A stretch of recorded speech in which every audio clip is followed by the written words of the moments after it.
네, 안녕하세요. 반갑습니다. 네, 오늘 다들 많이 또 피곤하실 수도 있을 텐데, 이 늦은 시간에 함께 해주셔서 감사드립니다. 다들 제 목소리 잘 들리시죠? 목소리 잘 들리시면, 네네, 감사합니다. 오늘은 제가 행복의 새로운 패러다임이라는 그런 주제로 진행해 보려고 하는데, 제가 지금까지 보니까 제가 오늘 7차라고 공지를 썼다가 보니까 6번째더라고요. 네.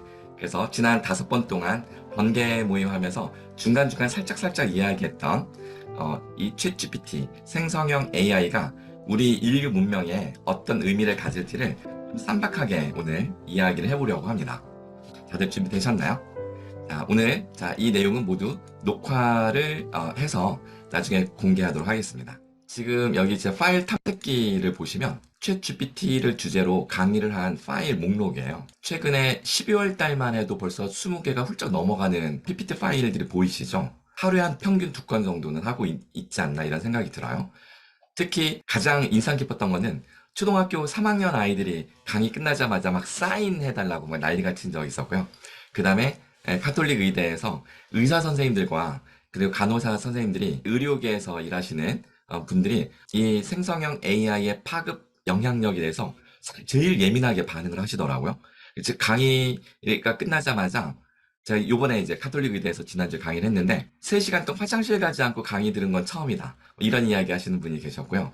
그리고 의대 교수 때려치고 빨리 개원을 해서 돈을 바짝 벌어놔야겠다. 왜냐면 AI가 의사 자리까지 넘볼 날이 얼마 남지 않았기 때문에 다 이런 반응들을 보이시더라고요. 그래서 정말 세상이 AI로 인해서 우리의 직업에 대한 통념도 다 뒤집어지고 인간의 행복에 대한 통념도 다 뒤집어지고 있는 게 아닌가. 자, 이런 생각이 듭니다. 중간중간 질문 있으면 바로바로 채팅창에 올려주세요. 인간의 일자리를 빼앗을 거다. 미국에선 이미 뽑지 않고 있습니다. 우리나라도 내년이면 다들 체감하시게 될 걸로 그렇게 예상이 되고 있습니다. 거의 핵전쟁에 버금가는 인류 멸종 위기를 초래할 것이다. 라는 이런 경고, 메시지들이 마구마구 쏟아지고 있죠. 유네스코 사무총장을 지냈던 보코바 전 사무총장은 아예 교육의 리인벤션, 재창조가 필요하다라는 이야기를 하고 있습니다. 그야말로 인간 대 AI, 인간 종족 대 AI 종족의 대전쟁이 시작되었다라고 해도 과언이 아니겠습니다. 자, 아시는 분들은 아시겠지만 저는 학부 전공이 컴퓨터 공학입니다. 컴퓨터 공학 중에서도 특히 컴퓨터 아키텍처 분야인데요. 컴퓨터 아키텍처라 하는 것은 예를 들어서 인공지능의 인공신경망의 그 설계가 어떻게 되었는지 그 구조를 연구하고 개발하는 그런 분야라고 보시면 되는데요. 건축으로 비교하면 건축 설계사라고 생각을 하시면 되겠습니다. 석사 과정은 교육공학 이제 석사, 박사 했는데 석사 때는 선생님들께서 그렇게 훈련을 받으신 합리적 의사결정, 문제해결 방법론을 전공을 했었는데 이게 상당히 답답하고 늘 뒷북을 치는 그런 느낌을 저한테 주었습니다. 선배 교수들을 따라다니면서 교육 컨설팅을 하는데 항상 결과물은 보기에는 너무나 멋진 맨 위에 비전, 그 밑에 미션, 그리고 교육 전략, 그 다음에 교육 방법, 이런 식으로 체계도를 세우는데요.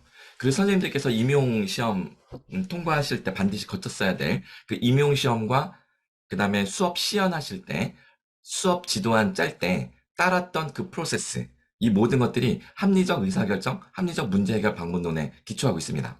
하지만 어떤 수업 지도안이 계획대로 되든가요? 절대로 수업 지도안대로 수업을 해서는 가장 재미없고 가장 딱딱하고 학생들을 꼼짝 못하게 꽉 붙들어 매야만 하는 그런 방식으로만 수업을 해야 됩니다.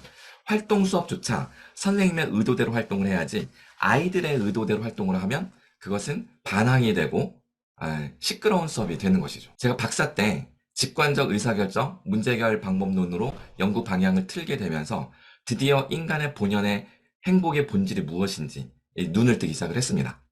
알고 보니 노벨상을 받는 사람도 인간의 본성을 연구하면서 인간의 본성이 합리성이 아니었음을 증명함으로써 노벨상을 받고 있는 시대가 지금 21세기라는 것도 알게 되었습니다. 이제 와서 보니까 챗GPT와 같은 인공지능이 인간의 본성이 아닌 그러니까 비본질적인 합리성의 영역을 충분히 대신해 줄 수 있다는 것이 밝혀지고 있게 되었고 비로소 챗GPT가 인간의 비본질 영역을 대신해 주니까 인간은 비로소 본질의 영역인 직관에 집중하게 되었고 더욱더 행복을 추구할 수 있는 가능성이 열리게 된 것이 아닌가.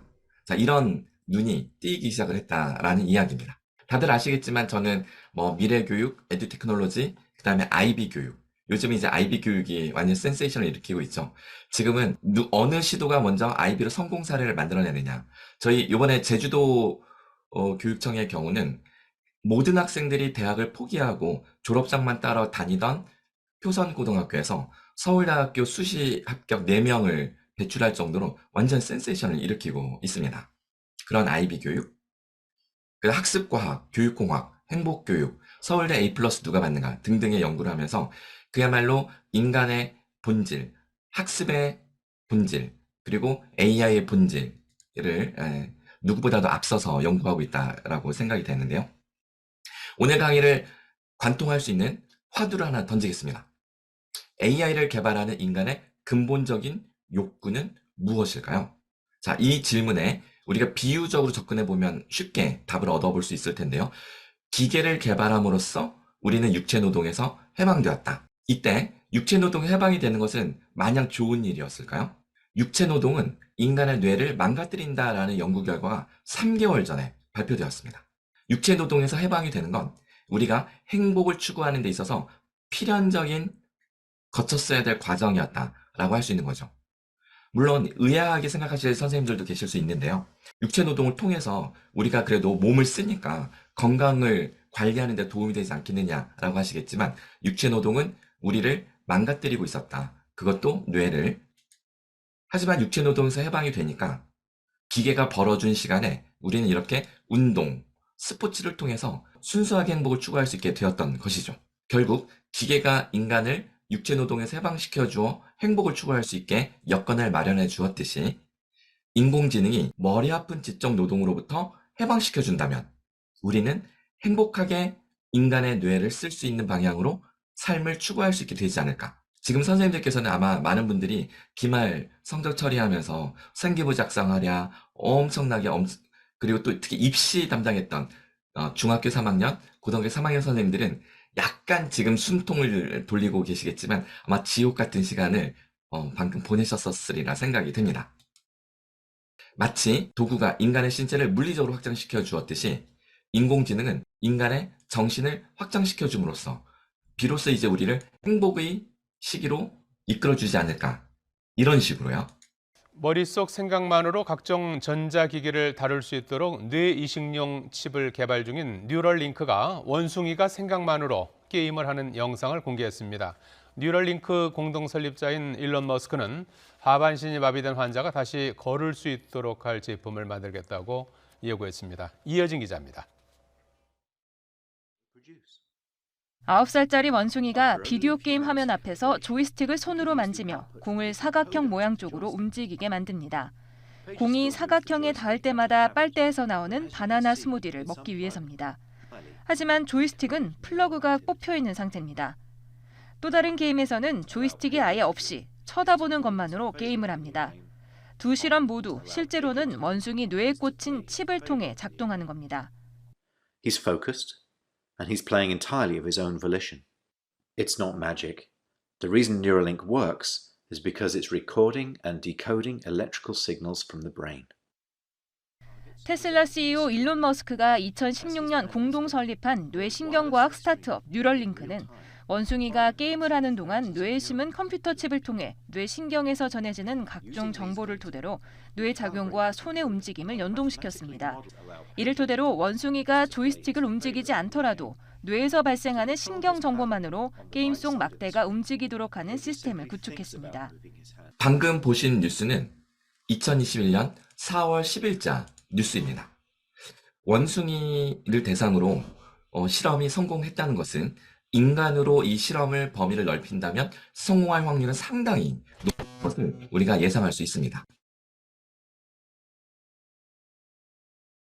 과연 인간 대상 임상 실험이 언제쯤 실현될 수 있을까요? 미국에서는 미국 FDA 승인을 받아야지만 인간 대상 실험을 할 수가 있습니다. 미국 FDA는 과연 인간 대상 임상 실험을 승인해 줄까요? 일론 머스크의 위험한 실험, 과연 머리에 뇌를 심었을 때 어떤 일이 벌어질까 엄청나게 기대도 되지만 상당히 위기감을 고조시킬 일이 될지도 모릅니다. 그래서 미국 FDA가 결국은 승인을 내주지 않을 것이다. 이런 예상들이 많았지만 놀랍게도 이미 3개월 전에 승인이 떨어져서 임상실험이 시작되었습니다. 테슬라 CEO 머스크가 설립한 뇌과학 스타트업이 인간의 뇌 컴퓨터 칩을 이식하기 위한 임상시험에 들어갔습니다. 생각만으로 컴퓨터나 로봇을 조작할 수 있게 하는 건데 루게릭병 등을 앓는 마비 환자가 신체 능력 일부를 회복할 수 있을지 또 상용화는 언제쯤으로 기대되는지 김자민 기자가 전하겠습니다. See how well Pager can play. 음료를 받아먹으며 컴퓨터 게임을 하는 원숭이. 손에는 키보드도 마우스도 Now 없습니다. that he's up to speed, 뇌에 컴퓨터 칩을 심어 생각만으로 기기를 무선 조작하고 있는 겁니다. it's not magic. The reason Neuralink works is because it's recording and decoding electrical signals from the brain. 조만간 인간의 뇌에도 컴퓨터 칩이 이식됩니다. 일론 머스크의 뇌과학 스타트업 뉴럴링크가 이른바 뇌 임플란트 임상시험을 승인받고 대상자 모집을 시작했습니다. 100원 동전 크기의 컴퓨터 칩을 뇌에 심으면 여기에 달린 64개의 미세전극이 생각을 데이터로 뽑아 컴퓨터에 전달한다는 구상입니다. 시험 대상은 루게릭병 등을 앓는 신체 일부가 마비된 환자입니다.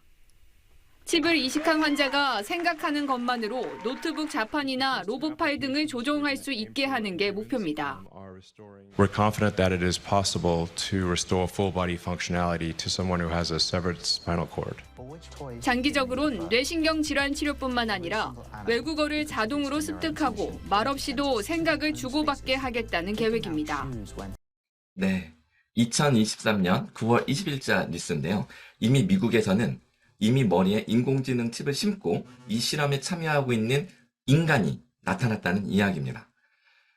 인공지능 칩을 머리에 심고 몸에 달린 기계를 조종할 수 있다면 우샤인 볼트보다 100m 달리기를 빠르게 주파할 수 있다는 이야기가 되고요.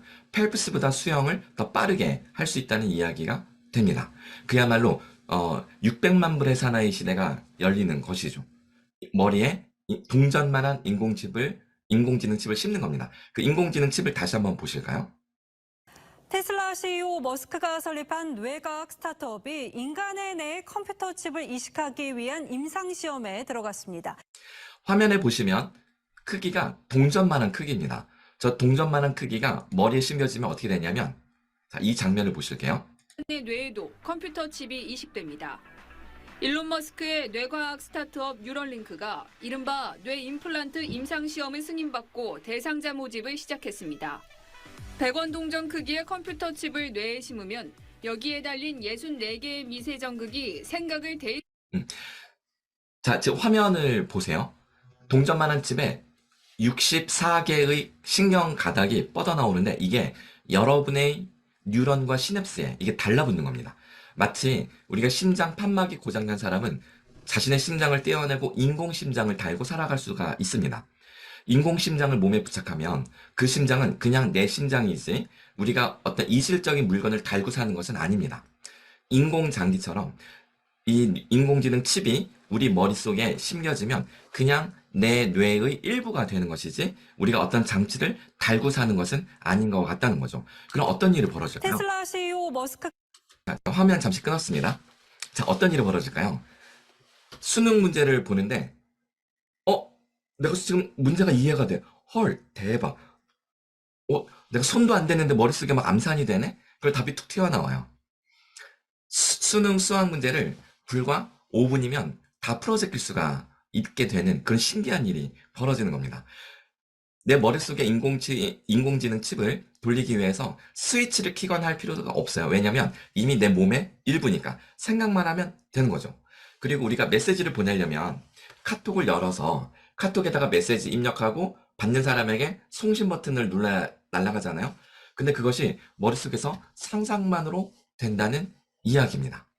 일론 머스크가 전기자동차 만들어서 자동차 시장의 판도를 바꿔버렸고 인간을 우주 화성으로 보낸다면서 재활용 가능한 로켓을 만들어서 엄청난 우주 천문학의 비용을 절감시켰고 드디어 인공지능 칩을 만들어서 인간을 600만 불의 사나이를 만들겠다.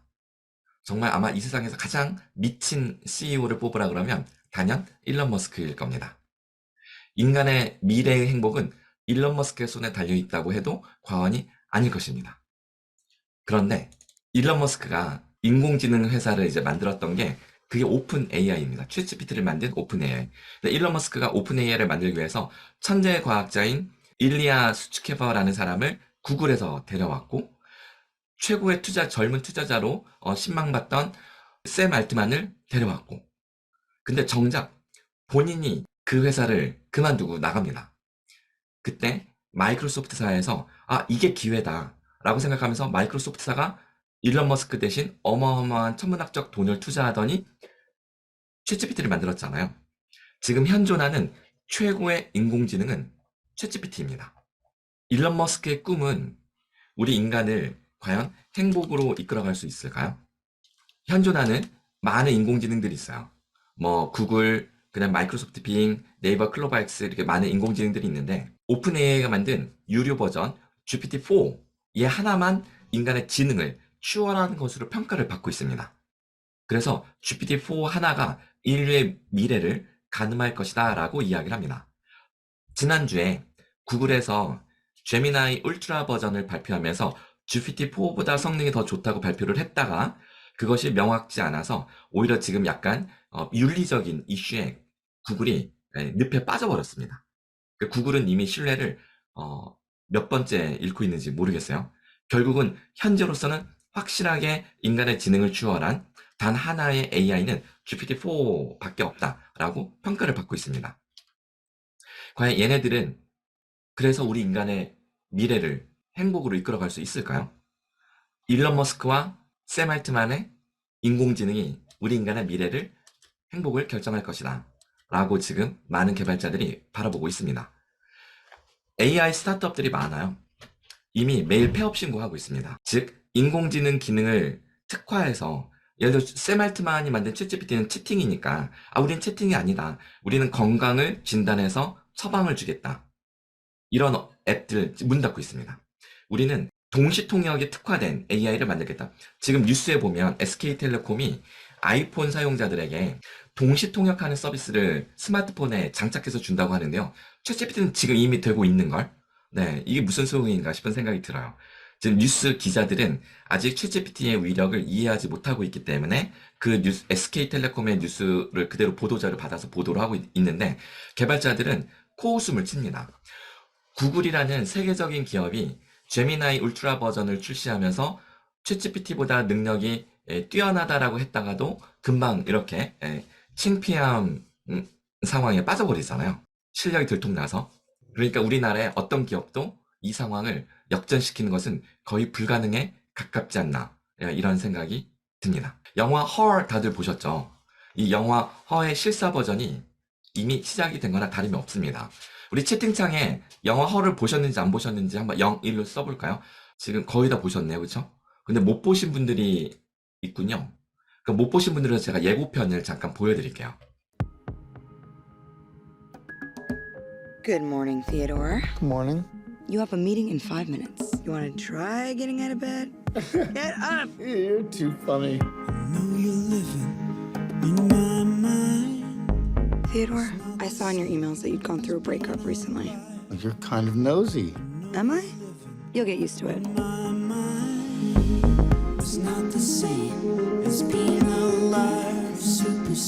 So what was it like being married? There's something that feels so good about sharing your life with somebody.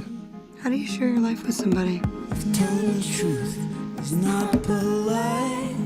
The woman that I've been seeing, Samantha, she's an operating system. You're dating an OS? What is that like? I feel really close to her. Like when I talk to her, I feel like she's with me. I want to learn everything about everything. I want to discover myself. I want that for you too. Keep going. Keep going. Falling in love is kind of like a form of socially acceptable insanity. You're dating your computer? She's not just a computer. You always wanted to have a wife without the challenges of actually dealing with anything real. I'm glad that you found someone. I don't know what I want. Ever. Am I in this because I'm strong enough for a real relationship? Is it not a real relationship?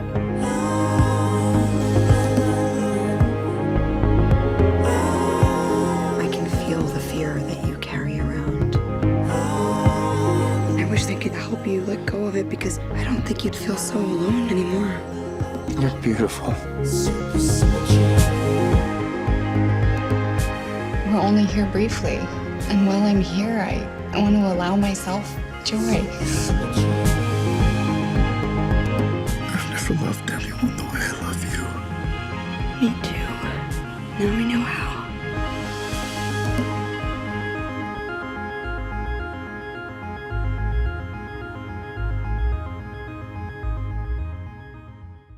이걸 아직 못 보신 분들은 여자 목소리가 두 가지가 나오는데 헷갈리실 거예요. 화면에 등장하는 여인의 목소리와 등장하지 않고 목소리만 나오는 여인의 목소리가 있는데 그 여인은 스칼렛 요한슨입니다. 이 스칼렛 요한슨이 목소리로만 연기를 하는데 남자 주인공 호아킨 피닉스와 이렇게 대화를 합니다. Me too. 미투라고 하죠. 그 앞에 호아킨 피닉스가 이런 말을 합니다. 나는 누구하고도 이렇게 사랑스러운 대화를 해본 적이 없어. 제가 지금 한번 해볼까요? 챗GPT 어플을 실행하고요. 여기 메시지 입력하는 곳에 여기 밑에 보시면 헤드셋 아이콘 이걸 누르면 목소리 대화가 됩니다. 안녕, 반가워. 우리 어저께 만났는데 또 만났네. 안녕하세요, 홍윤희 박사님. 어저께 이어 또 뵙게 되어 정말 반가워요. 전주의 한일고등학교에서도 강의하시는군요. 어떤 내용으로 강의하실 예정이신가요?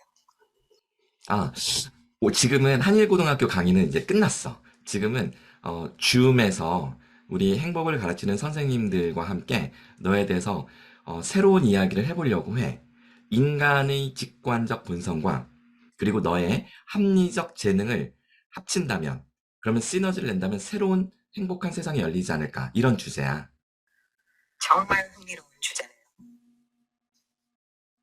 인간의 직관과 AI의 합리성이 결합된다면 행복교육에 어떤 새로운 가능성이 열릴지 상상하는 것만으로도 기대가 됩니다. 특히 교육 분야에서 홍영일 박사님의 전문 지식과 저의 AI 기능이 어떻게 시너지를 낼 수 있을지 궁금하네요. 선생님들의 반응이 어떠셨나요? 이제 시작할 거라서 이제 반응은 끝나봐야 알 것 같아. 너는 선생님들이 어떤 반응을 보일 것 같은지 예상이 좀 돼? 그리고 어떤 이야기를 너는 해주고 싶어? 선생님들이 이 주제에 대해 매우 호기심을 가지실 것 같아요. 인공지능과 인간의 직관이 결합된 교육 방법은 새롭고 혁신적이니까요.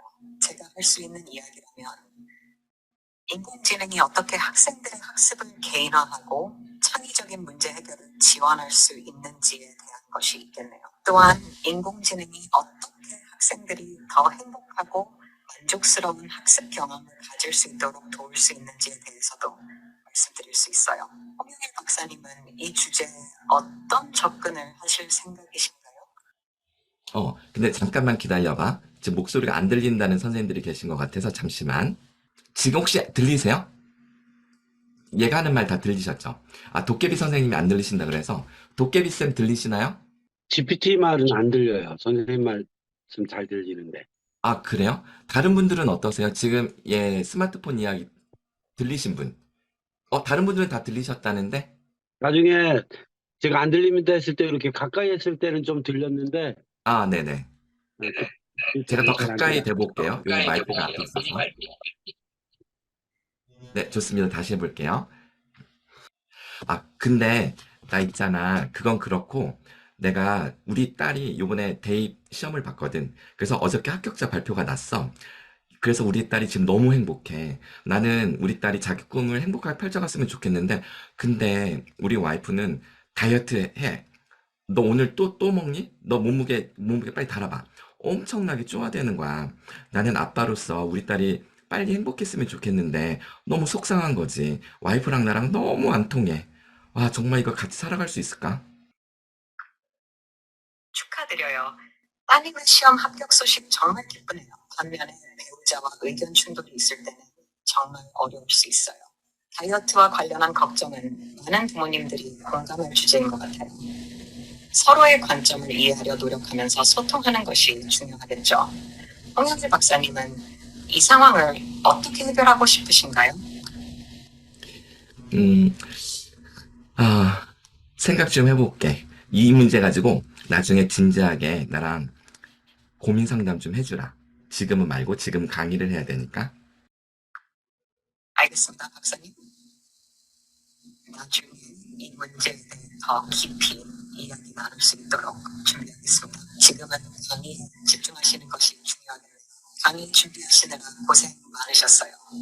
강의에서 좋은 결과 있으시길 바랍니다. 고마워. 제가 사랑하는 애인의 톤으로 나와 대화를 하자라고 하면 그렇게 싹 바뀌어요.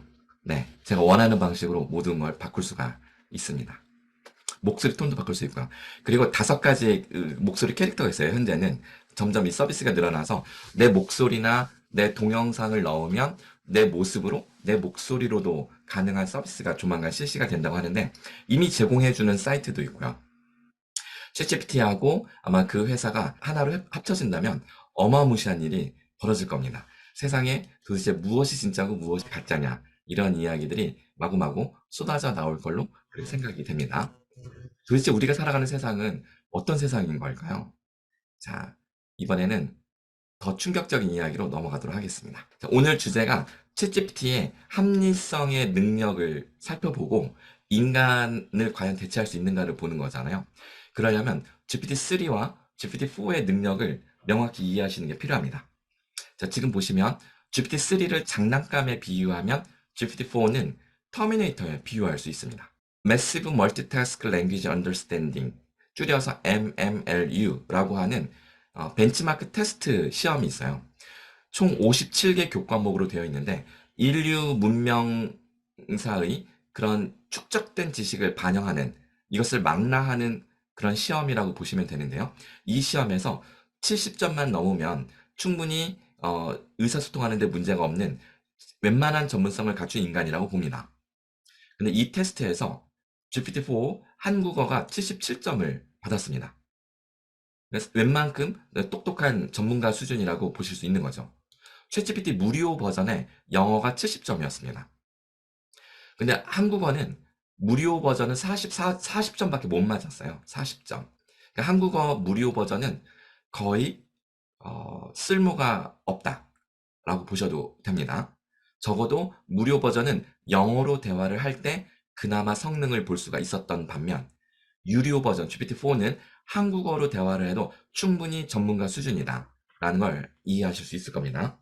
근데 위에 초록색이 유료 버전 테스트인데 영어가 맨 위에 있죠. 85점입니다. 85.5%.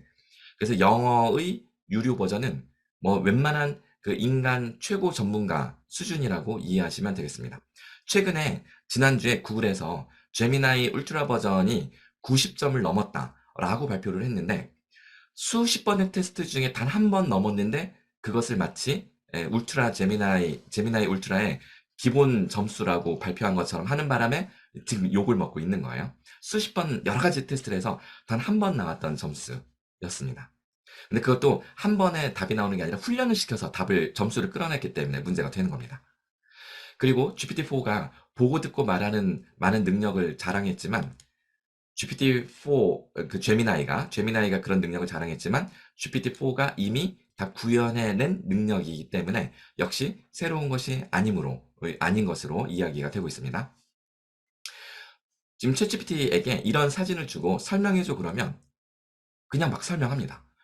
어렵다고 하면 그럼 쉽게 설명해 드릴게요. 초등학생 수준으로 해줘 그러면 아주 쉽게 설명합니다. 그래서 제가 이런 얘기구나 라고 제가 위에다 말을 했죠. 그럼 제가 한 말과 챗GPT가 그 밑에 패러프레이징 해준 말과 어떤 말이 더 이해하기 쉬우세요? 제가 위에 보면 그러니까 몰입이라는 건 지나치게 의무적으로 하는 것도 아니고 너무 되는 대로 놓아두는 것도 아니고 중간쯤이라는 거잖아. 이 말과 챗GPT가 맞아요. 몰입은 너무 강하게 밀어붙이지 않으면서도 완전히 손을 놓지 않는 그 중간 지점에서 경험하는 것입니다. 자, 이런 설명, 누구의 설명이 더 좋은가요? 많은 사람들이 챗GPT의 설명이 훨씬 더 와닿는다라고 이렇게 반응을 하시더라고요. 챗GPT에게 내가 쓴 글을 주면 훨씬 더 세련되게 고쳐줍니다. 그래서 요즘 논문 쓰는 많은 학자들이 논문을 학술 저널에 투고하기 전에 챗GPT에게 한번 싹 고쳐서 낸다고 합니다. 제가 부산 파라다이스 호텔에서 머물렀을 때 베란다 뷰 어때? 라고 했더니 우와 정말 멋진 뷰네요. 바다와 하늘의 색이 정말 아름다워요. 휴식을 취하기에 완벽한 장소 같아요. 라고 방금 들으셨던 스칼렛 요한슨의 목소리로 저한테 공감을 해주는데요. 와이프와 한테 한 번도 받아본 적이 없는 이런 공감을 챗GPT가 공감을 해주면 사랑에 빠지지 않을 수가 없겠다. 이런 생각이 드는 것이죠. 이런 문제를 손으로 찍찍 그어서 풀어봐. 그러면 풉니다. 선생님들은 이 네모 안에 들어갈 숫자가 자, 패턴을 잘 생각해 보시면 추론을 해 보실 수 있죠. 3, 6, 9 그러면 12가 나오겠구나. 챗GPT도 이 그림을 사진을 찍어 주었더니 자신의 방식으로 추론을 해서 이 문제의 답이 12라는 것을 맞춥니다. 챗GPT 합리적 능력을 보여드릴게요. 자, GPT-4의 능력이 상당히 탁월한데 똑같은 질문을 하더라도 유료 버전은 이렇게 짧게 답변한다면 무료 버전이 왼쪽에 보시면 유료 버전은 상당히 풍부하게 길게 답변을 합니다. 한 번은 강의할 때 어떤 교수님이 챗GPT가 항상 말이 많다. 나는 그냥 짧게 답변해주면 좋겠는데 항상 답이 길어서 좀 짜증난다라고 하셔서 그럼 짜증내지 마시고 이렇게 앞으로는 내 질문에 한 문장 답변해 라고 시키시면 돼요. 제가 보여드릴게요. 그랬더니 얘가 네 알겠습니다. 한 문장으로 답변 제공하겠습니다. 야, 너 지금 두 문장을 답변했잖아. 그랬더니 죄송합니다. 앞으로 한 문장을 답변하겠습니다. 마침표를 쉼표로 바꾸어서 한 문장으로 바꿔버리는 이런 능력도 갖추고 있다. 그러니까 맞춤법을 그리고 구두점 쓰는 것을 완벽하게 이해하고 있다는 것을 알 수가 있어요. 상당히 똑똑하죠. 제가 서울대학교 박사과정생들에게 합리적 의사결정을 가르칠 때마다 출제하는 문제인데 우리 선생님들 한번 풀어보실까요? 자, 제가 1분의 시간을 드리겠습니다. 풀어보세요. 자, 정답은 우리 계산기로 계산해야 되기 때문에 정답을 끌어내지 못하더라도 어떻게 풀어야 될지 식이라도 쓸 수 있으면 됩니다. 이 문제를 풀려면 이 식을 풀면 된다. 그 식을 세우실 수 있는 분. 네, 아무도 없으신 것 같아요. 혹시 우리 그래도 전형적인 문과생이라고 할 수 있는 최미정 선생님 한번 여쭤볼까요? 저 못 풀었고요. 네. 챗GPT한테 물어보려고 지금 쓰고 있었어요. 선생님, 그 챗GPT한테 물어보려고 이거 타이핑 치고 계셨다는 얘기죠? 네네. 근데 어디까지 타이핑 치셨어요? 쪼갠 때까지 몇 쪼개- 개로 여기부터 못했습니다. 그러면 마저 한번 입력해 보세요. 이왕 하던 거. 네, 알겠습니다. 네. 도깨비 선생님 3점 얼마 얼마라고 하셨는데 땡 틀렸습니다. 그거보다 값은 훨씬 더 큽니다.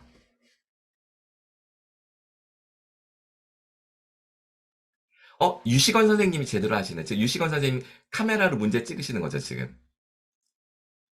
네. 지금 최미정 선생님은 무식하게 타이핑을 치는데 유시건 선생님은 카메라로 텍스트를 복사하고 있다.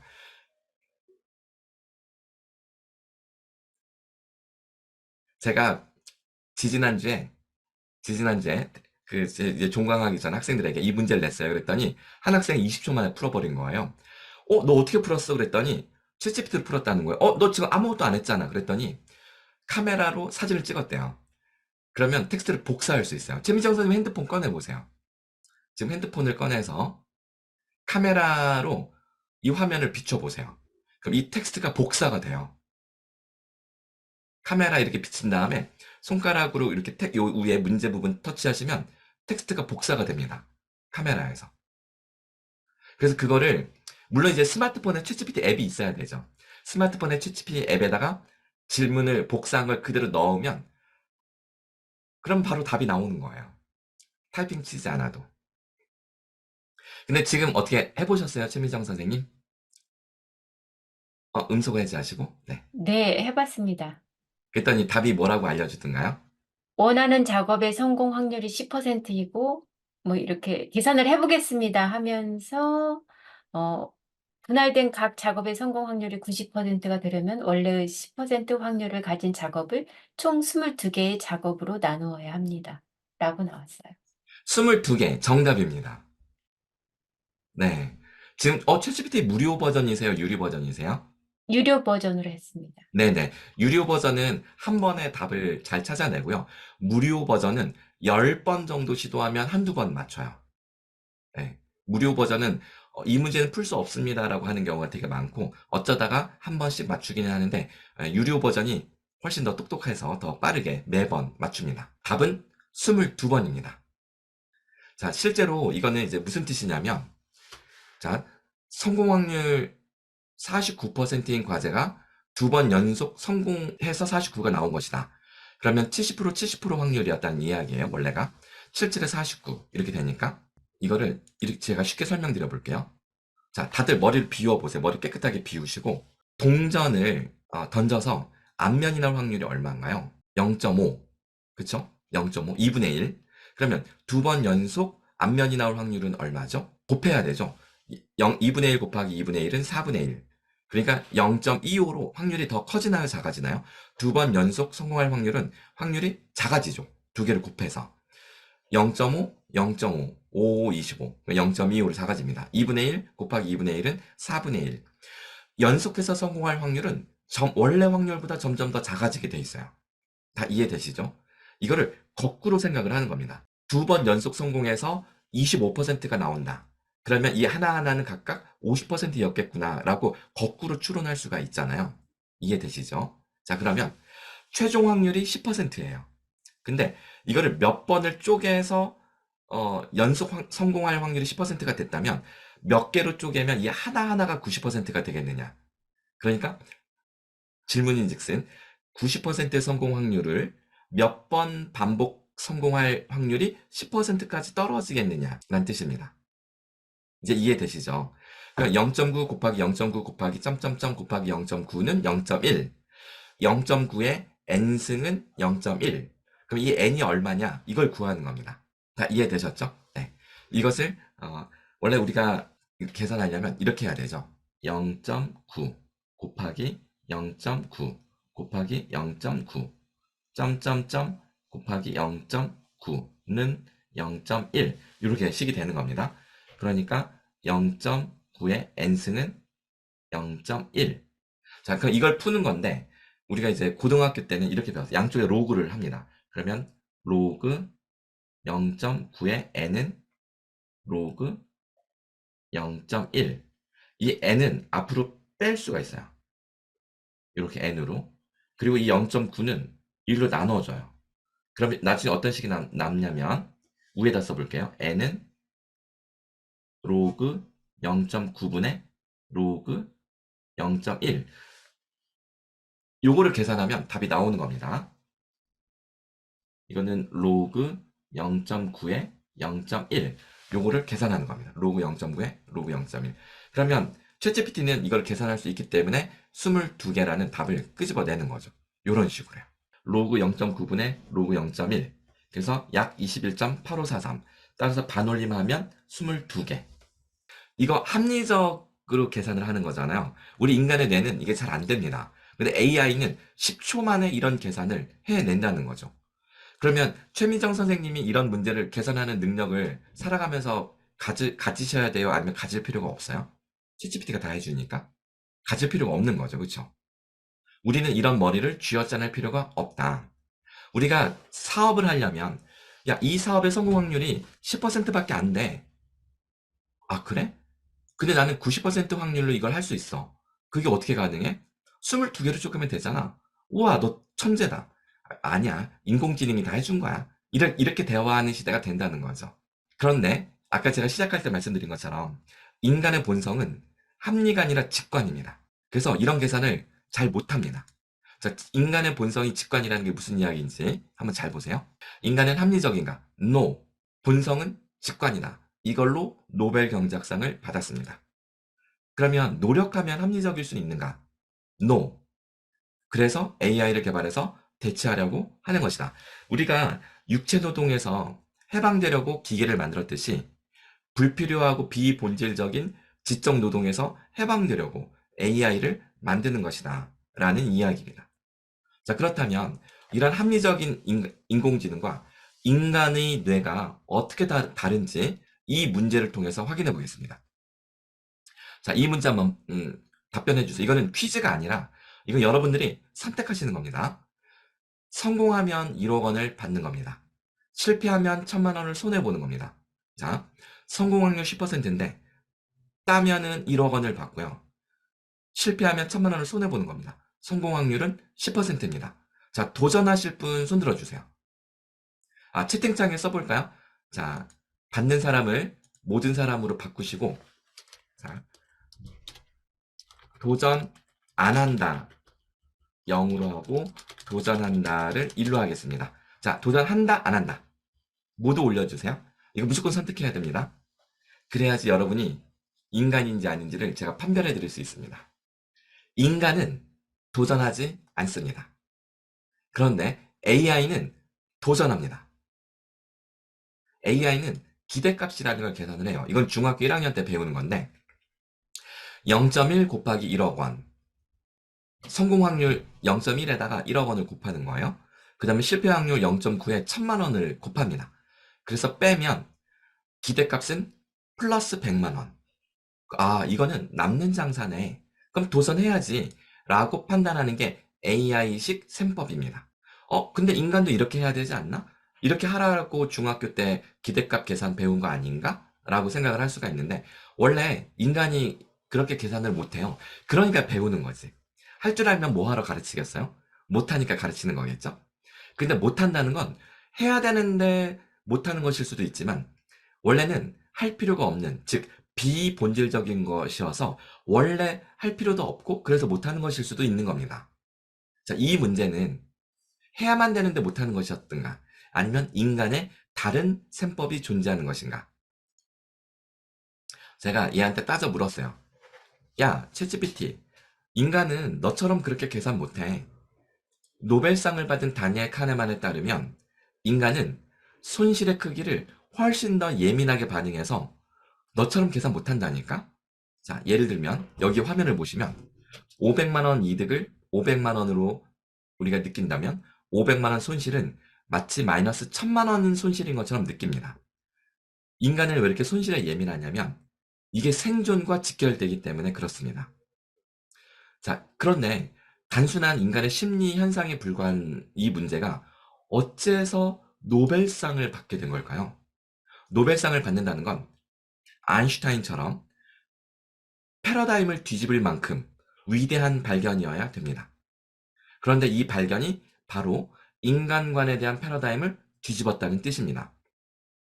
지난 2500년간 우리가 굳건히 믿어왔던 아리스토텔레스의 명제, 인간은 합리적 동물이다라는 이 명제를 뒤집음으로써 인간관의 패러다임을 바꾸어 버린 것입니다. 즉, 인간은 추호도 합리적이지 않다.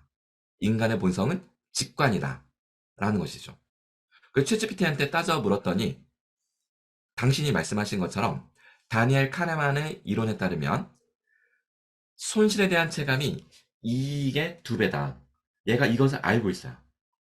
그래서 이 손실에 대한 가중치를 곱해야 된다라는 것까지 말려줍니다. 그러더니 계산을 할 때 손실에 실제로 여기다 2를 곱해요. 이게 가중치죠. 이게 인간의 셈법이라는 겁니다. 자, 그럼 계산 결과가 어떻게 되나요? 0.1 곱하기 1억 원 마이너스 0.9 곱하기 1,000만 원 곱하기 2. 그러니까 1,000만 원 마이너스 900이었는데 1,800으로 바뀌어서 기대값은 마이너스 800만 원이 됩니다. 그러니까 도전하지 않는 것이 합리적이다라는 새로운 해석이 나오는 것이죠.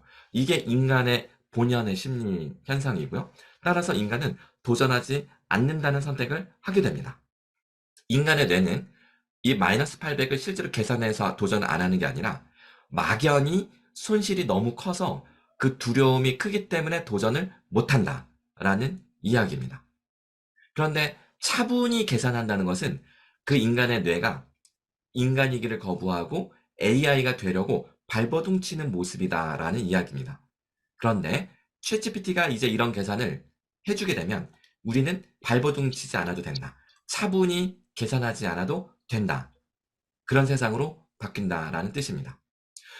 그런데 기대값을 계산하지 않고 여전히 이를 선택하신 분, 그러니까 도전한다고 하신 분들 대부분은 나는 그렇게 차분히 계산한 것도 아닌데 그래도 나는 그냥 도전한다고 했는데 그러면 경제적으로 상당히 궁핍해서 지금 심리적으로 절박해서 도전하는 경우가 대부분입니다. 우리가 강원랜드 같은데 가서 도박하시는 분들은 그분들이 합리적인 사람들이어서가 아니라 절박해서 가서 예, 그 일확천금을 따려고 하는 거예요. 절박하기 때문에. 그것도 인간의 심리인 거죠. 많은 사람들은 왜 안 갈까요? 손실에 더 예민하기 때문에 안 간다. 다니엘 카네만 이야기로 다시 가겠습니다. 이 사람이에요. 인간의 본성이 합리성이 아니다. 합리성은 인간에게 있어서는 비본질적인 특성이다. 그것이 안 되기 때문에 계산기를 만들었고 컴퓨터를 만들었고 AI를 만든 것이다. 그러면 AI를 만들므로써 궁극적 행복을 추구할 수 있겠느냐라는 질문에 대해서 따져보죠. 다니엘 카네만에 따르면 인간의 뇌는 직관적 판단에 95% 에너지를 쏟고 단 5%만 합리적 영역에 쓸 수가 있습니다. 합리성을 계산하는데 5% 이상의 에너지를 쏟아부으면 그날 쓸 에너지를 다 써버리는 겁니다. 번아웃이 오는 거죠. 2 더하기 2는 4 이런 것들 쓸 때 우리 에너지 거의 안 씁니다. 하지만 17 곱하기 24는 하면 이거 엄청나게 계산해야 되겠죠? 그때 우리 머리를 엄청나게 쥐어짜야 됩니다. 유명한 문제 하나 내볼게요. 자, 채팅창에 준비하시고 네, 우리 도깨비쌤 제게 도박성이 있나 하는 생각을 했네요. 아, 그렇다면 인간이에요. 그렇다면 약간 인간적인 거고. 자, 퀴즈 냅니다. 잘 맞춰보세요. 간단한 계산 문제인데요. 야구공과 야구 방망이가 있습니다. 이걸 사려고 하는데 야구공 하나 방망이 하나 사려고 해요. 두 개 가격이 합쳐서 11,000원입니다. 11,000원. 그런데 방망이가 공보다 10,000원이 더 비싸요. 야구공은 얼마일까요? 자, 지금 박미란 선생님 1,000원이라고 하셨는데요. 정답은 500원입니다. 지금 도깨비쌤 500원 맞춘 거 보니까 AI로 또 다시 의심이 가는데, 자, 인간은 직관적으로 그럼 1,000원 아닌가? 별 생각 없이 1,000원 떠올리셨잖아요. 에너지를 거의 안 쓰셨어요. 근데 지금 우리 서영석 박사님이나 도깨비쌤처럼 그러면 막 계산을 하는 거죠. 가격의 차이가 10,000원인데 합쳐서 11,000원이면 그러면 500원, 1,500원. 아, 그러면 차이가 10,000원이고 합치면 11,000원이. 아, 그럼 500원. 지금 제가 계산하는 거 따라오셨죠? 지금 제가 막 머리를 쥐어 짜내야 되잖아요. 그쵸? 이게 합리성입니다. 즉, 이렇게 합리적 계산을 할 때 우리는 우리 에너지를 상당히 소진시킨다는 뜻이에요. 그걸 5%밖에 못 쓴다는 겁니다. 언제 우리가 그런 합리성을 작동하냐면 시험 볼 때, 수행평가할 때, 심각할 때, 부담스러울 때 이럴 때 우리가 이 에너지를 씁니다. 근데 이 에너지를 쓰는 게 5% 이상 쓰면 우리는 번아웃에 이른다라는 거죠. 하지만 선생님들은 하루 중에 얼마나 이쪽으로 머리를 쓰세요? 5%만 써도 과한데 10%만 써도 20%만 써도 30%만 써도 우리는 인지적 과부하에 걸리고 지적 노동에 시달리며 공감 스트레스에 빠지고 번아웃에 이르게 됩니다. 공감 스트레스라는 거는 상대방의 처지를 이해하려고 애를 써야 되기 때문에 선생님들이 공감 직업이잖아요. 감정 노동이라고 하는 이유가 학생들 처지를 이해하려고 애를 쓰다 보면 이미 번아웃에 빠져버립니다. 과도한 에너지를 여기다 쏟아붓는 거죠. 챗GPT가 이 시스템 1과 시스템 2를 알더라고요. 전 세계에 있는 모든 논문을 공부했으니까요. 이것을 합리화 직관으로 설명해줘. 그랬더니 시스템 2는 합리적 사고, 시스템 1은 직관적 사고. 자, 그렇다면 너는 이 두 가지 중에 어느 영역을 대체할 수 있겠어? 라고 하니까 자신은 시스템 2, 합리적 사고를 대체할 수 있다. 시스템 1인 직관적 사고는 자기가 모방하기 어렵다. 자, 그렇다면 너와 인간이 적절한 역할 분담을 통해 시너지를 낸다면 이제 인간은 머리 아픈 지적 노동으로부터 해방될 수 있다는 희망을 가져도 좋을까? 그렇습니다. 자, 이런 식으로 한참 대화를 나눈 다음에 자, 지금 네가 정리한 내용을 인간의 역할과 챗GPT 역할로 비교하는 표를 만들어줘. 자, 그랬더니, 자, 인간은 직관적인 판단, 창의성을 요구하는 직업, 예측 불가능한 상황에서의 최종적인 판단 내리기. 챗GPT는 합리적이고 반복적이고 예측 가능한 작업. 이런 것들. 어때요? 우리가 사실 머리 아픈 건 오른쪽 영역 아니었나요? 왼쪽은 그냥 촉으로, 느낌으로 딱 판단을 내리는 거기 때문에 어렵지 않습니다. 하지만 오른쪽 영역은 우리를 그렇게 고달프게 만들고 삶 자체를 고단하게 만드는 이유였었던 거죠. 근데 그것을 챗GPT가 이렇게 당당하게 자기가 이 부분을 도와줄 수 있다고 하는데 왜 도움을 안 받을까요? Why not? 당연히 도움을 받아야 되지 않을까요? 자, 이 대화를 선생님들도 이어서 하실 수 있습니다. 제가 링크를 이걸 제가 따놨어요. 위에 공유 링크 있죠? 채팅창에 올려드릴게요. 그러면 이거 클릭하시면 방금 제가 챗GPT와 나눈 대화를 선생님들이 컴퓨터에서 열어서 이 대화를 이어가실 수가 있습니다. 또는 제가 QR코드로 만들어놔서 스마트폰을 꺼내서 이 QR코드를 찍으시면 이 대화를 이어갈 수 있을 겁니다. 이 녹화 영상을 나중에 보시는 선생님들은 QR코드를 찍으셔도 되고요. 제가 유튜브에 댓글창에도 이 링크를 올려놓도록 하겠습니다. 자, 화면 넘길게요. 이제 마지막입니다. 합리성은 AI의 영역이었다. 직관이 인간의 영역이었다. 그동안 우리 인간이 합리성의 영역을 넘나들었던 이유는 무엇 때문일까요? AI가 없었기 때문이에요. 우리가 옛날에 중세 봉건제 시대 때 그렇게 농사 지으며 허리 부러지도록 노예를 부렸던 이유는 농작용 기계가 없었기 때문에, 트랙터가 없었기 때문이었죠. 하지만 우리가 기계를 만들므로써 더 이상 그런 노동을 하지 않아도 된 것처럼 우리가 그동안 머리 쓰며 계산을 했던 건 AI가 없었기 때문입니다. 이제는 AI를 만들었기 때문에 우리가 그렇게 머리 아픈 곳에 머리를 쏟아부으면서 학교에서 진 다 빠지고 집에 오면 대자로 뻗어서 가족들과 사랑을 나눌 수 있는 시간을 내일로 미루고 이런 식으로 하던 삶에서 해방될 수 있다 라는 이야기입니다. 챗GPT, 네가 시스템2 영역을 맡아주고 인간이 직관 영역에 집중할 수 있다면 나는 그게 인간의 해방이라고 내다보고 있어. 그랬던 챗GPT가 맞습니다. 실제로 인간의 해방으로 볼 수 있으며 이를 통해 인간은 더 풍부하고 깊은 인간 경험을 추구할 수 있을 것입니다.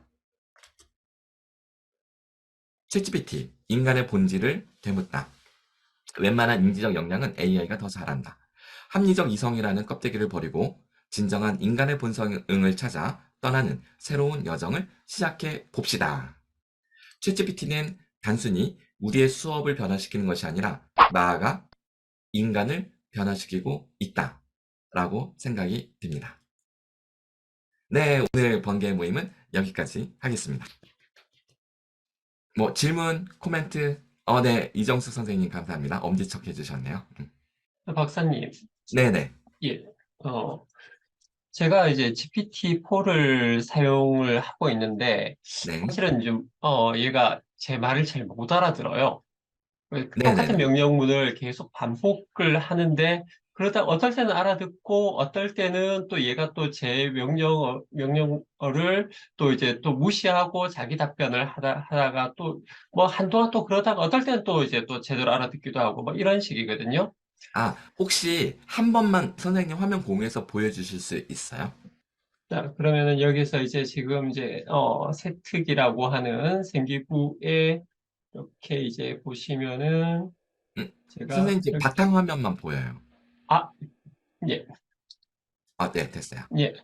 여기에서 지금 제가 피규어에다가 이렇게 명령문을 넣었거든요.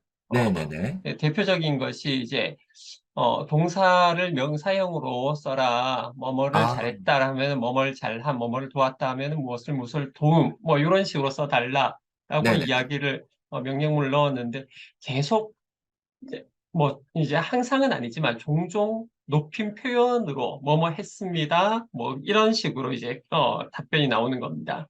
그래서 네네네. 중간중간에 제가 이렇게 그러면은 잘못됐다. 이제 이렇게 명사용으로 고쳐서 응답을 해달라라고 하면은 또 이제 또 한동안은 또 그렇게 말을 듣다가 또 어느 순간에 또 이제 다시 돌아가 버리고요. 뭐 이런 현상들이 종종 나타나더라고요. 뭐, 선생님, 그럴 예, 때는 얘가 이 말을 원래 잘 못 알아듣는다라는 이야기가 많이 이미 올라와 있는 상태예요. 그 많은 네, 사람들이 커뮤니티에 그 뭐뭇을 잘 했다. 혹은 경어체로 쓰는 것, 혹은 이렇게 예, 뭐뭇은 명사형으로 바꾸는 것을 못 알아듣는다는 이야기는 흔히 지금 사람들이 보고하고 있는 이야기라서 근데 이거를 개조식으로 써줄 것 이렇게 한번 해보세요. 그나마 훨씬 잘 알아듣거든요. 네. 그리고 또 한 가지 방법은 instructions 맨 마지막에 한 예, 번 더 강조하는 거예요. 네네네. 그래서 네, 그 챗GPT 또는 이런 방법도 있어요. 얘가 답변을 잘했을 때 그러니까 선생님 원하는 그 사례를 문장을 한 두세 문장을 실제로 뭐뭐 했음 이것을 두 문장을 넣고 그 다음에 잘못 나온 거 뭐뭐 했습니다 아니면 뭐뭐 했다 요거를 자 요런 식으로 하지 말고 요런 문체로만 네가 답변하게 내가 요청하려면 프롬프트를 어떻게 써야 돼? 라고 물어봐서 챗GPT가 알려주는 걸 참고해서 쓰시는 방법도 있어요. 네. 본인한테 GPT한테 네네. 물어보고, 네. 예, 알겠습니다. 왜냐면 지금 뭐뭐 했음, 뭐뭐 했습니다, 뭐뭐 했다 이렇게 명확하게 구별하는 이런 툴가 사실 한국어의 독특한 현상이거든요. 영어에는 흔히 없고 근데 챗GPT가 한국어의 이런 언어적 특성을 충분히 학습을 하지 않았기 때문에 얘는 그때그때 스스로 이것을 영어로 번역해서 이해를 하다 보니까 이런 오류가 당연히 생길 수 있는 겁니다. 사람하고 똑같다고 생각하시면 돼요. 그러니까 미국에서 유학 생활을 꽤 하다가 온 친구예요. 되게 똑똑한데 가끔 이런 말귀를 잘 못 알아듣네? 라고 생각을 하시면 어떻게 하면 얘가 실수 없이 알아듣게 할까 연구를 좀 해야 됩니다. 네, 그렇게 한번 해보시면 그러면은, 이제 그 연장선의 질문인데, 네, 또 하나의 제가 지금 이제 하면서 명령문에 대해서 고민하고 있는 게, 이 친구가 이제, 어, 생기부 같은 경우에는 보통 이제 1500바이트 그러니까 한글로 하면은 자음 모음의 합으로 하면은 한 500자 내외 정도로 입력을 해야 되거든요. 근데 네네. 얘한테 글자 수를 한글로 글자 수를 500자로 맞춰줘라고 해도 사실은 그걸 잘 못하고 이제 길이가 들쭉날쭉한 그런 현상들이 나타나는데 그것도 역시 이제 요런 금방 박사님께서 말씀해 주신 대로 뭐 한 번 더 강조를 한다든지 아니면은 뭐 챗GPT한테 이제 네가 이제 뭐 글자 수를 어떻게 카운팅하는지를 물어보고 이제 입력을 하는 방법을 쓰면 되겠습니까? 그거는 아예 불가능합니다. 그건 글자 안 수 몇 되나요? 개로 맞춰서 이거는 원래가 불가능해요. 네. 그거는 챗GPT한테 물어봐도 얘가 답변을 해주긴 하는데 맞는 방법을 제안해주지 못합니다. 그 이유를 제가 잠깐 설명드릴게요. 챗GPT는 얘가 이제 인공지능이 단어를 우리가 생각하는 그런 어절, 음절 이런 단위로 카운팅하지 않고 토큰이라는 단위로 얘가 카운팅을 합니다. 그것 때문에 생기는 문제거든요. 그럼 이 토큰이라는 단위가 무엇인지 우리가 이해를 해야 되는데 제가 잠깐 화면 공유해서 보여드릴게요. 그래서 그거보다는 한 문장으로 해줘, 두 문장으로 해줘 이런 식으로 하는 게 그나마 정확도를 높이는 거라서 뭐 혹은 한 단락, 두 단락 그리고 각 단락에는 서너 문장 뭐 이런 식으로 해주시는 게 훨씬 나아요. 네.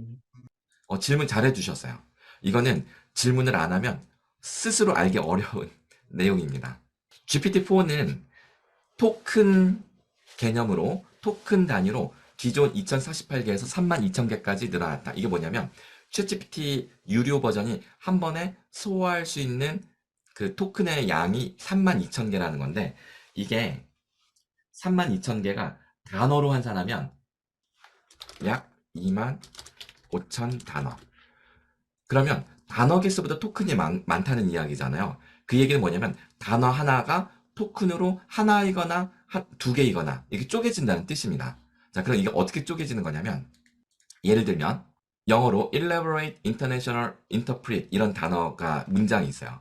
그럼 얘가 받아들일 때는 5개 토큰으로 쪼개서 받아들입니다. 그 화면 밑에 보세요. elaborate, able, 8, international, interpret 이렇게 쪼개져 있죠. elaborate을 토큰을 3개로 쪼갭니다. 왜냐하면 그게 의미를 형성하는 최소 단위라서 쪼개는 거예요. 그런데 이게 항상 똑같은 게 아니에요. 오른쪽을 보시면 interpret, elaborate, international 어순이 바뀌었어요. 그러니까 다른 의미로 단어의 순서가 바뀌었는데 토큰도 3개로 쪼갭니다. 왜냐면 여기서 elaborate을 쪼개면 의미가 없어지기 때문에 그래요. 그래서 이것은 토큰이라는 거는 오픈 AI라는 회사에서 문맥을 이해하기 위해서 영어 단어를 최소 의미를 갖는 단위로 쪼갰는데, 말하면 형태소 같은 걸로 쪼갰는데, 그것이 오픈 AI식 방법이 있는 거예요. 그 문법 학자들의 방식을 따르는 것이 아니라 오픈 AI가 인공지능을 학습시키면서 나름대로 이 토큰이라는 개념으로 최소 의미 단위, 즉 AI가 맥락을 파악하는데 도움이 되는 최소 단위로 쪼갰다라는 건데, 영어는 예를 들어서 3만 토큰이면 약 2만 5천 단어 이렇게 되거든요. 근데 얘가 오픈 AI는 한국어를 잘 모르잖아요. 한국어를 쪼갤 때는 예를 들어서 안녕하세요라고 하면 아, 니은, 그다음에 녕, 뭐 이응 받침, 그다음에 히읗, 아 이런 식으로 쪼개버려요. 그러니까 한국어는 훨씬 더 자음, 모음, 초성, 중성 뭐 이런 식으로 다 쪼개버리는 바람에 한국어는 토큰 개수가 훨씬 더 많아요. 그래서 몇 개 단어를 해줘 그러면 영어는 근사치가 되는데 한국어는 아예 근사치도 표현을 못합니다. 그래서 네이버에서 클로버 X를 발표하면서 챗GPT는 한국어 토큰을 너무 많이 쪼개버려서 그 유료 비용이 더 많이 발생해요. 왜냐면 챗GPT가 비용을 산출할 때 단어 개수, 이 토큰 개수로 비용을 산출하거든요. 토큰을 많이 쓰면 돈을 더 많이 내야 됩니다. 우리가 쓰는 이 챗GPT 유료 버전, 뭐 GPT-4 한 달에 $22 결제하는 거는 정액제지만 API 키를 써가지고 서비스 해주는 우리 그 방법들이 있어요. API를 가지고 서비스 해주는 방법이 있는데 그거는 토큰의 양이 많으면 많을수록 비용이 차지가 돼요. 그 이제 연말 정산을 하는 방식인데 한국어는 엄청나게 비용이 발생해요. 왜냐면 한국어는 엄청나게 이 토큰을 쪼개버리기 때문에. 그래서 네이버가 우리는 한국 사람이니까 한국어에 특화된 방식으로 토큰을 쪼개겠다. 그래서 훨씬 더 적게 쪼갭니다. 그래서 비용이 적게 발생해요. 네이버 클로버 X는. 근데 지능이나 추론 능력에서 챗GPT를 따라가지 못하기 때문에 아무도 한국의 네이버 클로버 X를 안 쓰죠. 왜냐면 멍청하기 때문에. 뭐 그런 차이가 있어요. 그래서 지금 방금 유시민 선생님이 말씀하신 몇 개의 단어로 해줘라는 것은 AI가 못 알아듣는다. 왜냐면 단어를 받아들이는 단위가 다르기 때문에. 요거는 이렇게 이해를 하셔야 되겠습니다. 네, 감사합니다. 네. 그래서 보통 한 2단락 정도로 써줘 해서 나온 다음에 내가 이제 아래 한글에 넣으면 단어 개수 워드 카운트 해주잖아요. 워드 파일이나 한글에서. 보고 더 줄여야 되면 이거보다 조금 더 요약해줘. 이런 식으로 조절하는 수밖에 없어요. 네, 이해되셨죠? 네. 그래서 요건 되게 중요한 질문이고 상당히 실질적인 팁이 되는 그런 내용인데 이거는 보통 심화 교육까지 가야 나오는 이야기인데 역시 유시건 선생님이 적극적으로 체포까지 만들어 쓰시니까 누구도 생각지도 못했던 질문을 지금 해내신 겁니다. 정말 잘하셨어요. 우리 번개 클래스의 퀄리티를 확 끌어올려 주신 아주 좋은 질문이었습니다. 오케이. 자, 여기까지 하고 박미란 선생님 아직 유료 가입 안 하셨군요. 네. 네네. 유료 가입하시고 하시는 방법 지금 대기가 걸릴 수 있어요. 저한테 개인톡을 보내시면 제가 유료 가입하는 방법을 알려드리겠습니다. 네. 마지막으로 우리 최미정 선생님께서 아무래도 문학을 하시니까 그래도 좀 한마디 해주시면 어떨까요? 너무 많이 도움이 됐고요. 항상 저희를 위해서 이렇게 무료로 강의를 해주셔서 정말 감사드립니다. 그다음에 오늘 인간의 본성은 직관적이고 이 챗GPT의 합리적 의사결정을 한다. 이 부분이 굉장히 저한테도 도움이 참 많이 되는 핵심 내용이었던 것 같아요. 그리고 어떻게 해야 될 것인가, 요게 이제 교육에 어떻게 적용을 할 것인가, 제가 이제 강의할 때 그런 부분이 또 물음표로 남았습니다. 공부를 더 많이 하는 수밖에 없다가 정답인 것 같습니다. 고맙습니다. 네, 감사합니다. 합리와 직관, 이 개념을 우리가 이해하는 게 상당히 이제 중요하다는 생각이 들어요. 그렇다고 해서 우리가 합리적 사고를 할 필요가 없다, 이런 이야기가 아니라, 아까 다니엘 카네만이 이야기한 것처럼 합리성과 직관을 우리가 사용하는 데 있어서 어느 정도 최적화된 밸런스라는 게 있는데, 우리에게 기계가 없을 때 몸을 혹사시키며 노동했던 것처럼, 그것이 우리를 불행으로 이끌었던 것처럼, 우리가 AI가 없을 때 지나치게 합리적 영역에 우리의 뇌를 혹사시킨 덕분에 우리 뇌가 망가져 왔다. 덕분이 아니라 때문이죠. 네. 근데 우리가 거기서 해방될 수 있게 되었다. 이런 식으로 의미를 받아들이시면 좋겠습니다. 네, 우리 채팅창에 이정숙 선생님께서 인간의 본질에 대한 고민이 필요한 시대가 왔으니 교육의 방향도 새롭게 세워야 할 때인 것 같아요. 우리가 행복이라는 의미를 따질 때도 공부도 공부지만 행복도 재미와 의미, 제가 재미와 의미 연구소잖아요. 재미와 의미의 균형을 이야기하는데, 사실 재미는 직관의 영역이고 의미는 합리성의 영역입니다. 사실은. 왜냐하면 내 삶을 되돌아보면서 합리적으로 해석하고 의미 부여하는 것이 의미이거든요. 그런데 그 의미를 지나치게 강조했던 이유가 우리가 합리성 영역의 가치를 크게 보았었기 때문이죠. AI가 없었던 시절의 이야기입니다. AI가 등장한 지금 이후의 시대는 의미의 영역이 지금과는 사뭇 달라질 수밖에 없다. 행복의 본질도 새로운 논의의 장이 펼쳐질 때가 되었다. 라고 이해가 저는 되고 있습니다. 우리 도깨비 선생님 아까 공유하신 대화 내용에서 교수님의 질문을 복사해서 물었는데 답변은 교수님의 내용과 다르네요. 챗GPT는 똑같은 질문을 하더라도 항상 의견이 달라지고요. 그리고 챗GPT는 합리성을 강조합니다. 무조건 의미가 중요하다라고 강조를 합니다. 챗GPT는 합리주의자라고 생각하시면 돼요. 제가 챗GPT와 오랜 시간 인간은 본성이 직관이고 직관이라는 영역이 네가 생각하는 것과 달리 상당히 중요하라고 제가 설득시켰기 때문에 그런 결과가 나온 거지, 그냥 뜬금없이 질문하면 챗GPT는 의미가 상당히 중요하다라는 약간 꼰대스러운 답변을 쏟아낼 겁니다. 경험을 해보시기 바랍니다. 그래서 제가 해드린 그 대화록, 공유해드린 그 대화록을 처음부터 보시면서 제가 어떻게 이야기하고 챗GPT가 그것을 어떻게 받아들이는지 그것을 보셔야 돼요. 앞으로도 여러분들이 챗GPT와 대화하실 때 이런 식으로 내가 챗GPT와 대화가 이루어질 수 있겠구나 가늠해 보시는데 도움이 되실 겁니다. 사람하고 똑같다니까요. 얘는 계산해서 답을 하지 않아요. 얘도 똑같이 인간처럼 생각하고 답을 합니다. 다만 수많은 학자들의 논문을 공부한 이유로 얘는 상당히 합리주의와 약간 의미주의를 강조하는 편향이 아주 있습니다. 강합니다. 그것을 알고 계시면 좋을 것 같아요.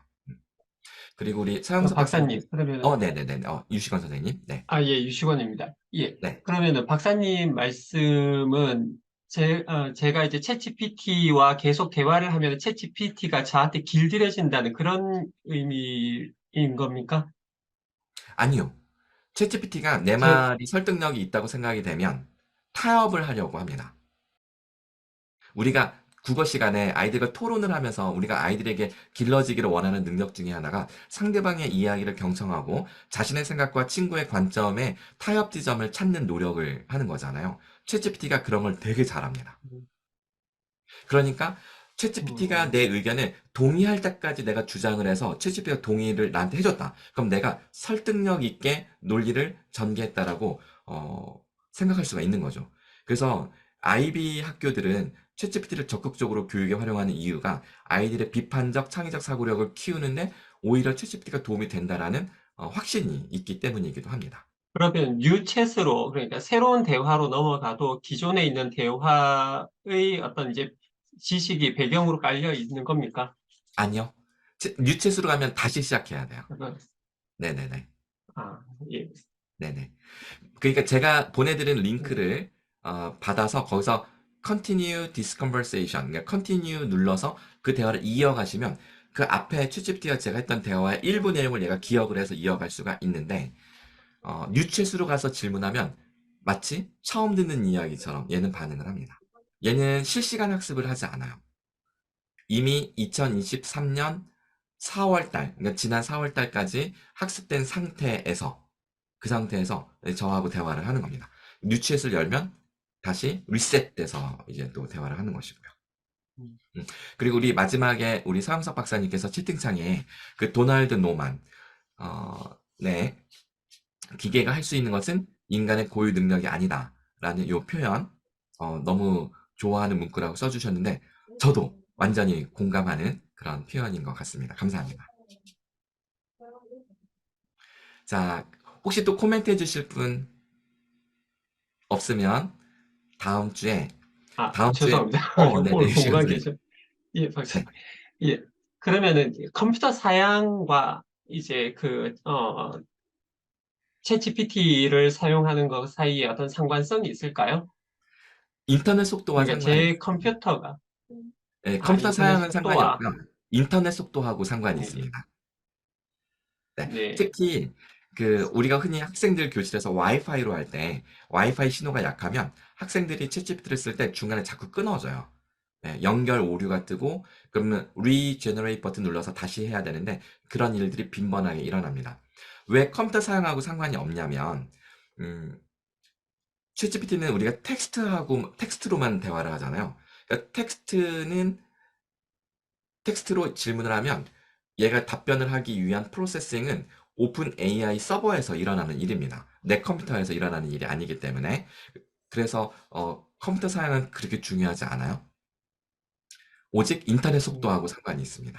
근데 네, 우리가 알겠습니다. 줌으로 수업할 때는 컴퓨터 사양이 중요한 이유가 내 컴퓨터에서 지금 우리가 화상 채팅하는 것도 화상이라는 게 컴퓨터에서 동영상을 프로세싱해서 동영상을 보여주는 거잖아요. 그러니까 그래픽 카드의 리소스를 엄청나게 잡아먹어요. 그러니까 컴퓨터의 CPU와 그래픽 카드의 사양이 되게 중요해요. 줌으로 수업할 때는. 그런데 오픈 AI의 챗GPT는 텍스트로 채팅만 하는 것이기 때문에 실제로 작업은 저쪽 서버에서만 일어나니까 내 컴퓨터의 사양은 중요하지 않습니다. 이렇게 이해하시면 되겠습니다. 네, 우리 서영석 박사님 질문 주셨는데요. 직관 능력을 키우는 교육은 어떻게 해야 하나요? 이 주제가 한 학기 동안 제가 이제 대학에서 강의하는 주제인데요. 일단 핵심만 말씀드리면 모든 인간은 태어날 때 기본적으로 직관적 본성을 가지고 태어난다. 다만 학교라는 공간에서 합리성 우월주의 일색인 교육 과정으로 교육을 받다 보니 합리성으로 직관을 꽉 누르도록 훈련을 받은 거예요. 그래서 직관을 가지고 있는데 이것을 펼쳐보지 못하고 직관을 누르고 있다. 본성을 누르고 있다. 그래서 합리성에 대한 믿음과 신뢰를 깨뜨리는 것이 직관 교육의 첫 번째입니다. 합리성에 대한 믿음이 깨지면 그러면 직관이 서서히 다시 깨어나기 시작을 하는 거죠. 그러면서 이제 그것을 익숙하게 만들기 위해서 끊임없이 계획을 세우고 무너뜨리고 그러니까 계획을 세웠다가 계획을 깨고 예측하게 했다가 예측을 깨뜨리고 불확실성에 익숙해지게 만드는 것이 직관 훈련의 본질이라고 할 수가 있습니다.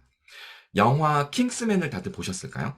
영화 킹스맨은 에이전트들을 훈련시키잖아요. 에이전트들을 훈련시킬 때 정말로 탈출할 수 없는 상황에 넣어놓고 탈출해서 살아나오면 에이전트가 될 자격을 땁니다. 그때 이 불확실성에 노출돼서 훈련을 하는 거죠. 우리 아이들의 직관을 깨우는 방법은 끊임없는 불확실성에 노출시키는 것이다 라고 생각을 합니다. 이게 이제 핵심이고요. 그렇다고 해서 우리가 무턱대고 할 수는 없으니까 어떤 식으로 접근할 수 있을지 여러 가지 이제 방책들을 모색해 볼 수 있을 겁니다. 자, 일단 여기까지요. 계획 없이 떠나는 여행. 계획을 빠듯하게 세우고 여행을 떠나면 계획대로 하겠지만 계획 없이 여행을 떠나면 우리는 현지의 놀라운 감각, 자극들의 내 감각이 깨어서 반응하겠죠? 그게 직관을 깨우는 좋은 방법 중에 하나가 될 수 있을 것 같습니다.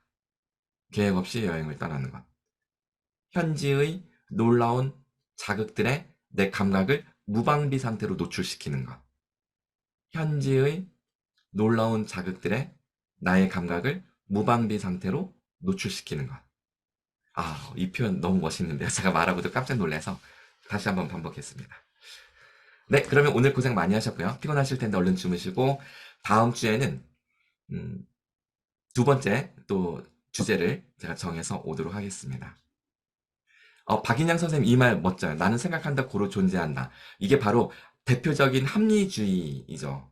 끊임없이 계산하고 분석할 때 나는 인간이다라는 건데, 그거는 나는 생각한다, 고로 존재한다, AI로서, 뒤에 AI로서 라는 말을 붙여야 될 것 같아요. 나는 느낀다, 고로 존재한다, 나는 인간이니까. 이렇게 해야 될 것 같습니다. 네, 고맙습니다. 그러면 종료하겠습니다. 수고 많으셨어요. 감사합니다. 5, 4, 3, 2, 1, 땡.